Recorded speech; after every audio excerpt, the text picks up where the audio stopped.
بسم اللہ الرحمن الرحیم۔ نماز کے مسائل سے متعلق ایک مسئلہ یہ عرض کرنا ہے،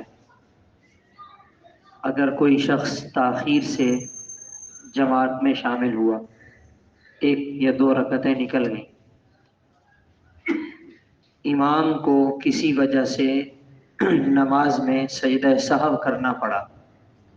تو امام اس میں ایک طرف سلام پھیرتے ہیں پھر سجدہ سہو کرتے ہیں،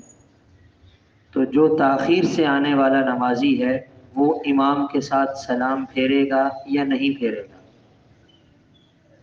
تو اس کا طریقہ یہ ہے کہ وہ امام کے ساتھ سلام نہیں پھیرے گا،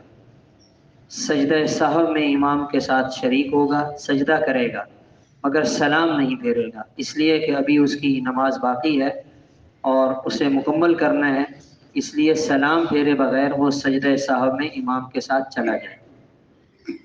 دوسرا مسئلہ یہ ہے کہ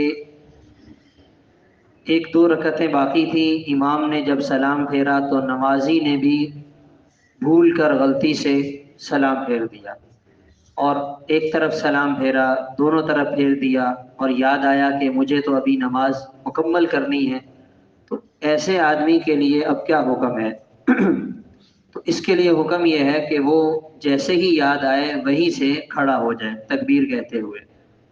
دوبارہ نئے سرے سے نماز پڑھنے کی بھی ضرورت نہیں ہے اور نئی نیت باندھنے کی بھی ضرورت نہیں ہے، وہیں سے اپنی نماز کو جاری کر لے، اور جو یہ غلطی ہوئی ہے اس کی تلافی کے لیے اخیر میں سجدہ سہو کر لے گا تو وہ اس غلطی کی تلافی ہو جائے گی اور اس کی نماز ادا ہوگی۔ اللہ تعالیٰ عمل کی توفیق عطا فرمائے۔ اللہ